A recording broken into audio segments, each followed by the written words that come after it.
Na na na na na na na, dapat tagong radyo eskwela na. Na na na na na na na na na, dapat tagong radyo eskwela na. Halika na at makinig sa mga aral naming hatid. Saang sulok ka man kapatid, aabutin ka ng aming tinig. Walang araw na sasayangin, edukasyon ipagpatuloy natin. Anumang pagsubok at mga balakid, Kaalaman ay aming ihahatid.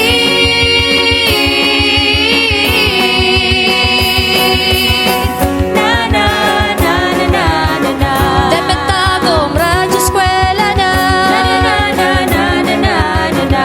Radyo eskwela handang magbigay saya. Na na na na na na na na na. Makinig ng mabuti nang matuto ka. Na na na na na na na na na. Dapat tagong radyo eskwela na. Radyo eskwela na. Radyo eskwela, tara na.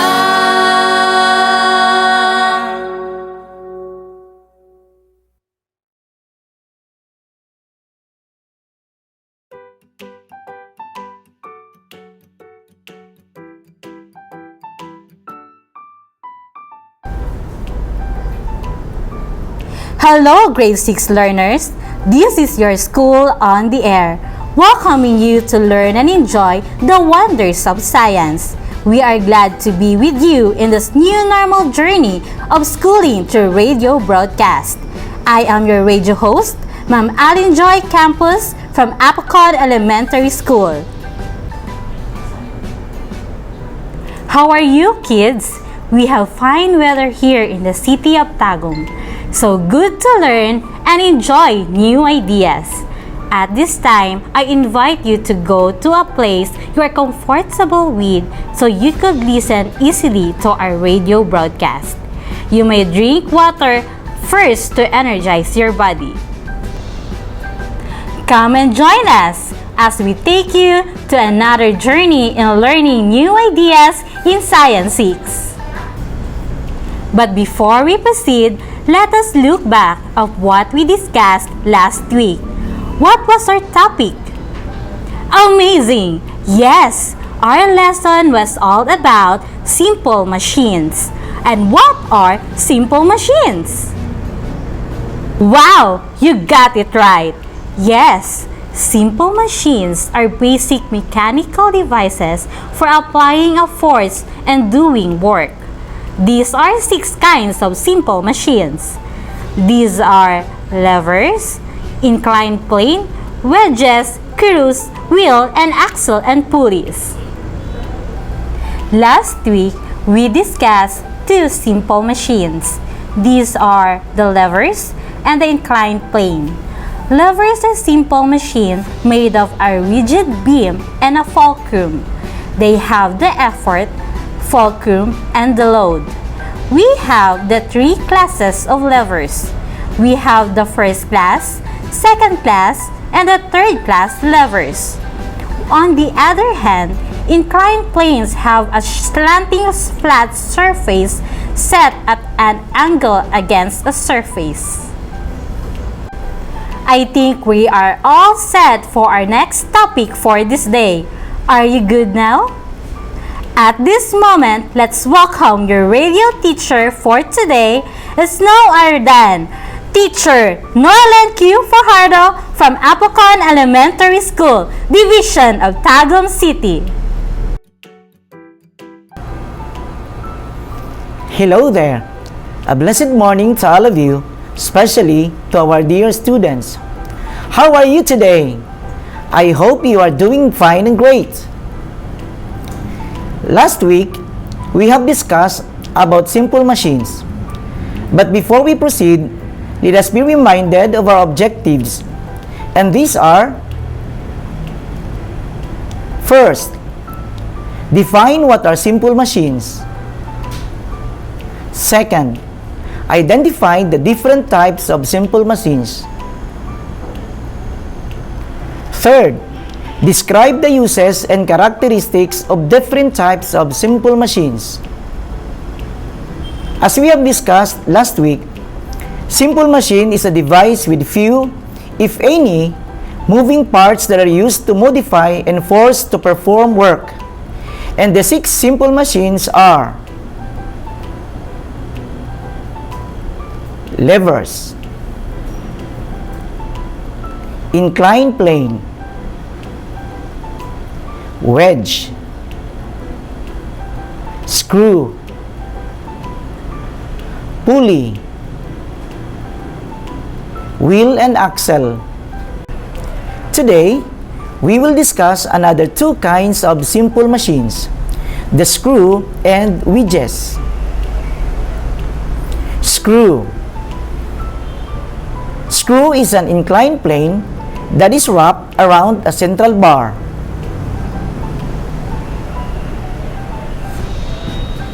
Parts of the screw. We have threads. Threads are the spiral wedges.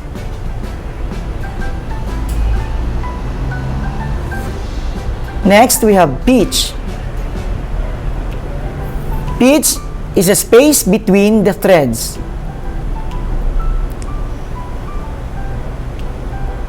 Screw. The screw holds objects together and to position objects. Examples of screw. We have bulb, screw, and C-clamp. Another kind of simple machine is the wedge.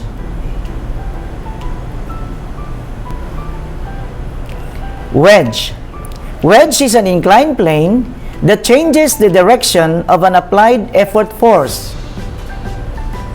A wedge may be a single inclined plane or 2 inclined planes joined back to back.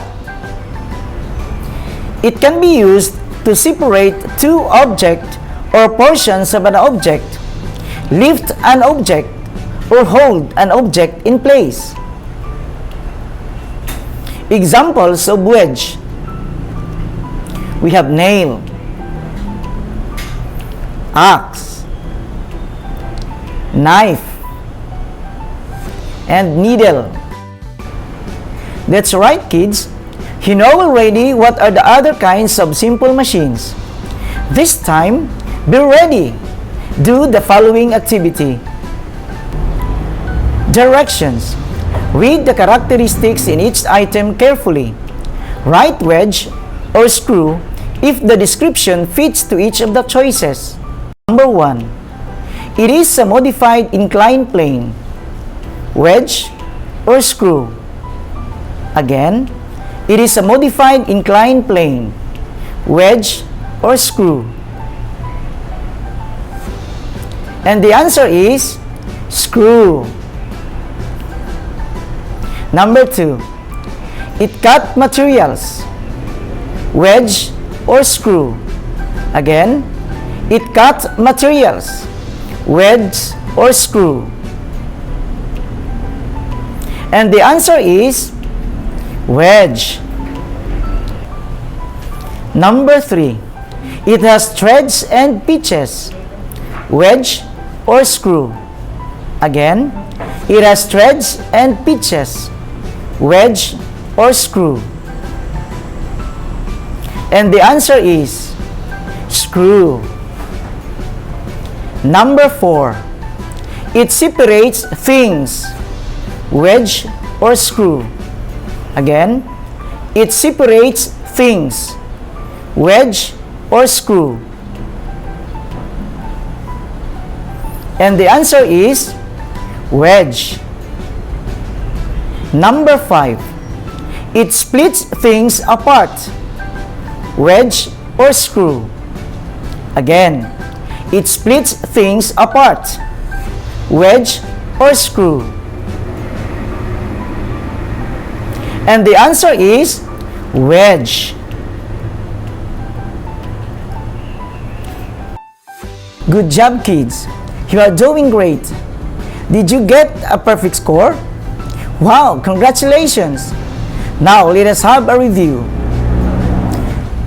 simple machines is a basic mechanical devices for applying a force and doing work. Screw. Screw holds object together and to position objects. Wedge is an inclined plane that changes the direction of an applied effort force. That's all for this session, our little scientists. I hope you have learned a lot from our lesson today. Until our next discussion, this is Teacher NORLAND FAJARDO, your radio teacher from Apocon Elementary School, School on Air for Grade 6 Science. If you have some questions, our host will help you after this. Good luck for your quiz later, kids! Wow! That's very amazing topic, Sir Norland. Thank you, and I believe that all our student listeners have learned something from it. Can we give a round of applause to our radio teacher? We have learned another useful lesson from our teacher about simple machine and its remaining simple machines. Again, a simple machine is a device with few, if any, moving parts that are used to modify motion and force to perform work. Other kinds of simple machines are screw and wedge. Screw is an inclined plane that is wrapped around a central bar. Spiral ridges called threads move into an object as the head or center post of the screw turns. The space between the threads is called the pitch. It holds objects together and to position objects. While wedge is an inclined plane that changes the direction of an applied effort force, a wedge may be a single inclined plane or two inclined planes joined back to back. It can be used to separate two objects or portions of an object, lift an object, or hold an object in place. Now, with the concepts we learned today, we will have a short quiz to assess how well you know about the topic. I guess all of you are ready for the assessment. Kindly get your learning kit and write your name, section, and lesson number. Again, write your name, section, and lesson number on the paper. At this point, I invite you to listen carefully and understand the given question. Write only the letter of your correct answer. Again, listen to the question intently and write only the letter of the correct answer. Ready? Here it goes. Number 1. What simple machine is a combination of two inclined planes put back to back? Let me read again the question. What simple machine is a combination of two inclined planes put back to back? A. Screw. B. Wedge. C. Pulley. Or letter D. Lever. The answer for number 1 is B. Again, number 1 is B. Wedge. Question number 2. Which of these is an example of a wedge? Which of these is an example of a wedge? A. Skateboard. B. Broom. C. Stairs. D. Butter knife. The answer is letter D. For number 5, letter D. For question number 3, a screw is made up of blank wrapped around a post or rod. Again, a screw is made up of blank wrapped around a post or rod. A. Threads. B. Springs. C. Threads. or letter D, strings? For number 3, the answer is letter C. Again, for number 3, the answer is letter C. Number 4. Why are teeth examples of wedges? Again, why are teeth examples of wedges? A. They can lift objects with less force. B. They can pull down objects with less force. C. They can cut objects. Or letter D. They have fulcrum, force arms, and work arms. Let me read again the choices. A. They can lift objects with less force. B. They can pull down objects with less force. C. They can cut objects. Or letter D. They have fulcrum, force arms, and work arms. The answer for number 4 is letter C. Again, letter C. For item number 5, which of the following is a characteristic of wedge? Again, which of the following is a characteristic of wedge? A. Has thick base and sharp edge. B. Composed of a straight bar. C. Composed of a rigid bar. Or letter D. Has fulcrum, load, and effort. Let me read again the choices. A. Has thick base and sharp edge. B. Composed of a straight bar. C. Composed of a rigid bar. Or letter D. Has fulcrum, load, and effort. The correct answer for number 5 is letter A. Again, the correct answer is letter A. Who got a 100% score? Wow! What an amazing kid you are! Keep it up! Great job, kids! I'm proud of you! To test your understanding about our lesson for this day, you are going to answer the remaining activities of your modules. Please do complete the activities on your module and do not skip anything from it. You are going to submit your answers together with your modules during the prepared schedule of retrieval of modules with your parents. Good luck and congratulations, kids! We will be together again next session here at School on Air of the Department of Education Division of Tagum City. This is your host, Ma'am ALLYN Joy, campus of Apocon Elementary School. Before we end our session, I will share a quote saying, "Learning is a treasure that will follow its owner everywhere." Keep safe, everyone! See you till next time! Bye-bye!